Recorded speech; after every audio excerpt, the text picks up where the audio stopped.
میرے پیارے دوستو، السلام علیکم۔ جیسا کہ آپ سبھی کو معلوم ہے کہ کچھ دنوں کے بعد بقرعید آنے والی ہے اور بقرعید کے موقع پر مسلمانوں جانوروں کی قربانی دینے والی ہے، لیکن جیسے ہی بقرعید قریب آتی ہے تو کچھ ناسمجھ لوگ اس کو لے کر طرح طرح کے سوال اٹھانے شروع کر دیتے ہیں۔ وہ کہتے ہیں کہ مسلمان بقرعید کیوں مناتے ہیں اور بے زبان کی قربانی کیوں دیتے ہیں، اس کے پیچھے وجہ کیا ہے۔ آج کی اس ویڈیو میں ہم آپ کو بقرعید کو لے کر پوری معلومات دینے والے ہیں اور آپ کو بتانے والے ہیں کہ مسلمان بقرہ عید کیوں مناتے ہیں اور اس دن جانوروں کی قربانی کیوں دی جاتی ہے۔ اس لیے آج کا یہ ویڈیو آپ سبھی کے لیے بہت خاص ہے۔ آپ ہندو ہو یا مسلمان، آپ اس ویڈیو کو آخر تک ضرور دیکھیں۔ مہربانی کر کے اسے شیئر بھی کر دیں۔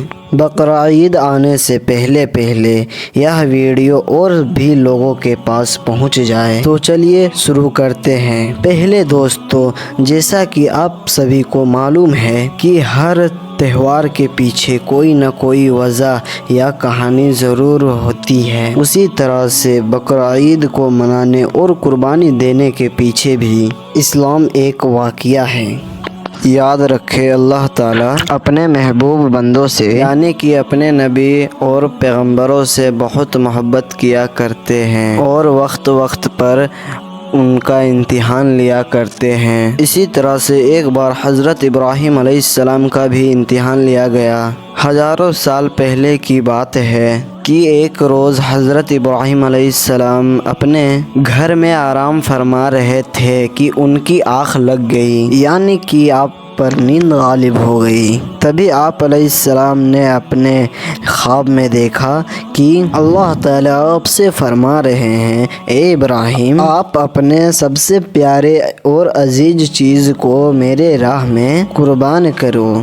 پیارو، یاد رکھے، نبیوں اور پیغمبروں کی بات کبھی بھی جھوٹا نہیں ہو سکتا، اسی لیے حضرت ابراہیم علیہ السلام نے یہ خواب سچ جانا اور اپنے عزیز چیز کو اللہ کے راہ میں قربان کرنے کے لیے تیار ہو گئے۔ اس وقت حضرت ابراہیم علیہ السلام کے پاس میں کافی تعداد میں اونٹ ہوا کرتے تھے، اس لیے صبح ہوتے ہی اپنے اونٹوں میں سے 100 اونٹوں کی قربانی دے دی، یعنی کہ 100 اونٹیں اللہ کے راہ میں قربان کر دیے۔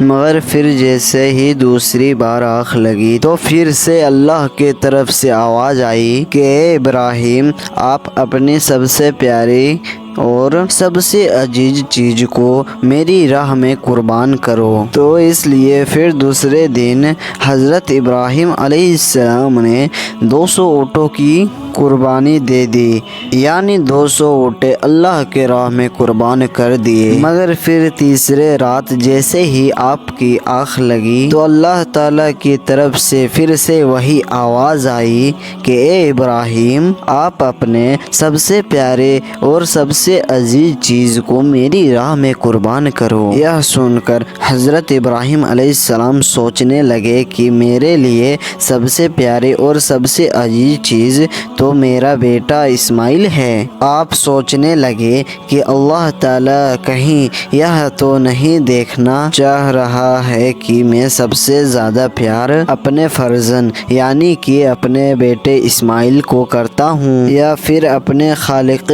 حقیقی سے کرتا ہوں۔ پیارے دوستو، ہم آپ کو بتا دیں کہ حضرت ابراہیم علیہ السلام اور حضرت حاجرہ کا صرف ایک ہی بیٹا تھا اور کافی دعا اور منت کرنے کے بعد میں اللہ تعالیٰ نے آپ کو بڑھاپے کی عمر میں عطا کیا تھا، اسی لیے حضرت ابراہیم اور حضرت حاجرہ اپنے بیٹے اسماعیل سے بہت پیار کیا کرتے تھے۔ مگر جیسے ہی آپ علیہ السلام اللہ کا حکم سنا تو آپ نے یہ ارادہ کر لیا کہ وہ اپنے سب سے عزیز چیز اور سب سے پیارے بیٹے اسماعیل کو اللہ کے راہ میں قربان کر دیں گے۔ اسی لیے پھر دوسرے دن حضرت ابراہیم علیہ السلام نے اپنے بیوی حضرت حاجرہ سے کہا، اے حاضرہ اپنے بیٹے کو غسل کراؤ، نئے نئے کپڑے پہناؤ اور خوشبو لگا کر بالکل دلہے کی طرح تیار کر دو۔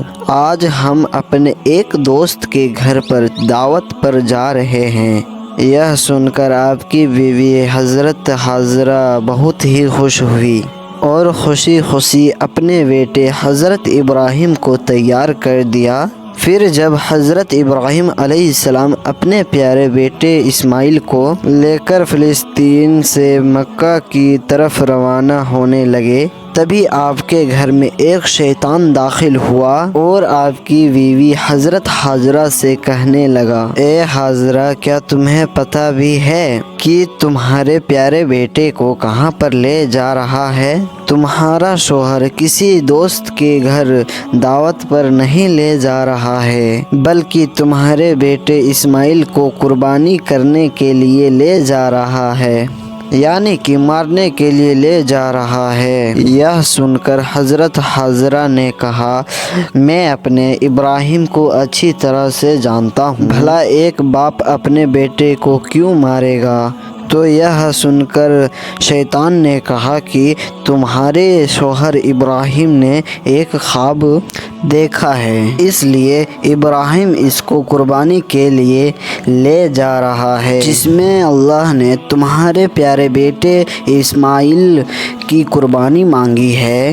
یہ سن کر آپ کی بیوی حضرت حاضرہ فخر سے کہنے لگی، اے شیطان تم پر لعنت ہو، اگر میرا بیٹا اللہ کے راہ میں قربان ہونے کے لیے جا رہا ہے تو میرے لیے اس سے بڑی خوشی کی بات اور کیا ہوگی؟ یہ تو میرا ایک بیٹا ہے، اگر میرے پاس ہزاروں اسماعیل بھی ہوتے تو میں اللہ کے راہ میں خوشی خوشی قربان کرنے کے لیے بھیج دیتی۔ یہ سن کر پھر شیطان حضرت ابراہیم کے پاس گیا اور کہنے لگا، اے اسماعیل کیا تمہیں پتہ بھی ہے کہ تمہارے بابا تمہیں کہاں لے کے جا رہے ہیں؟ وہ تمہیں کہیں دعوت میں نہیں بلکہ تمہیں مارنے کے لیے لے جا رہے ہیں، یعنی کہ اللہ کے راہ میں تمہیں قربان کرنے کے لیے لے جا رہے ہیں۔ یہ سن کر حضرت ابراہیم علیہ السلام نے فرمایا کہ اگر میں اللہ کی راہ میں قربان ہو جاؤں تو میرے سے بڑا خوش نصیب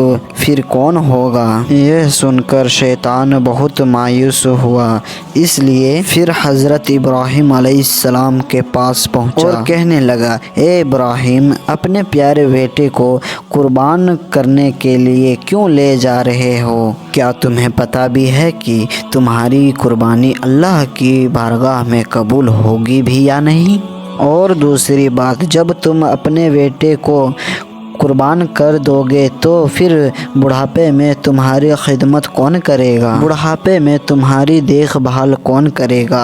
یہ سن کر پھر حضرت ابراہیم علیہ السلام نے کچھ پتھر اٹھائے اور شیطان کو لعنتی کہہ کے مارنے لگے۔ یہ دیکھ کر شیطان وہاں سے بھاگنے لگا۔ دوستو، کہا جاتا ہے کہ تبھی سے مکہ میں حج کے دوران شیطان کو پتھر مارنا شروع ہوا، اس وجہ سے حج کے دوران شیطان کو پتھر مارا جاتا ہے۔ پھر حضرت ابراہیم علیہ السلام اپنے بیٹے کو ساتھ لے کر وہاں سے چل دیے اور آگے بڑھنے لگے۔ تھوڑی دور جانے کے بعد اپنے بیٹے سے فرمایا، اے اسماعیل کیا تمہیں پتہ بھی ہے کہ ہم آپ کو اللہ کی راہ میں قربان کرنے کے لیے لے جا رہے ہیں؟ یہ سن کر آپ کا بیٹا حضرت ابراہیم علیہ السلام کہنے لگا، بابا جان اس سے بہتر میرے لیے اور کیا ہوگا کہ مجھے اللہ کی راہ میں اللہ کے ایک نبی قربان کرنے کے لیے لے جا رہے ہیں، لیکن بابا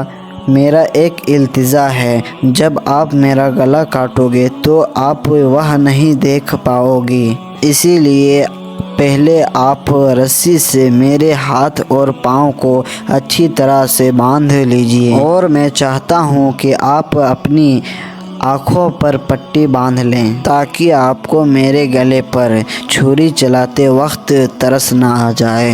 بس پھر کیا تھا، حضرت ابراہیم علیہ السلام نے اپنے پیارے بیٹے اسماعیل کے ہاتھ اور پاؤں باندھے اور اپنی آنکھوں پر بھی پٹی باندھ لی، اور پھر اپنے ہاتھوں میں ایک چھری لے کر آسمان کی طرف دیکھا اور کہنے لگے، اے اللہ، اگر مجھے آپ 1000 اسماعیل بھی دیتے تو میں خوشی خوشی کے ساتھ میں ان سب کو آپ کی راہ میں قربان کر دیتا۔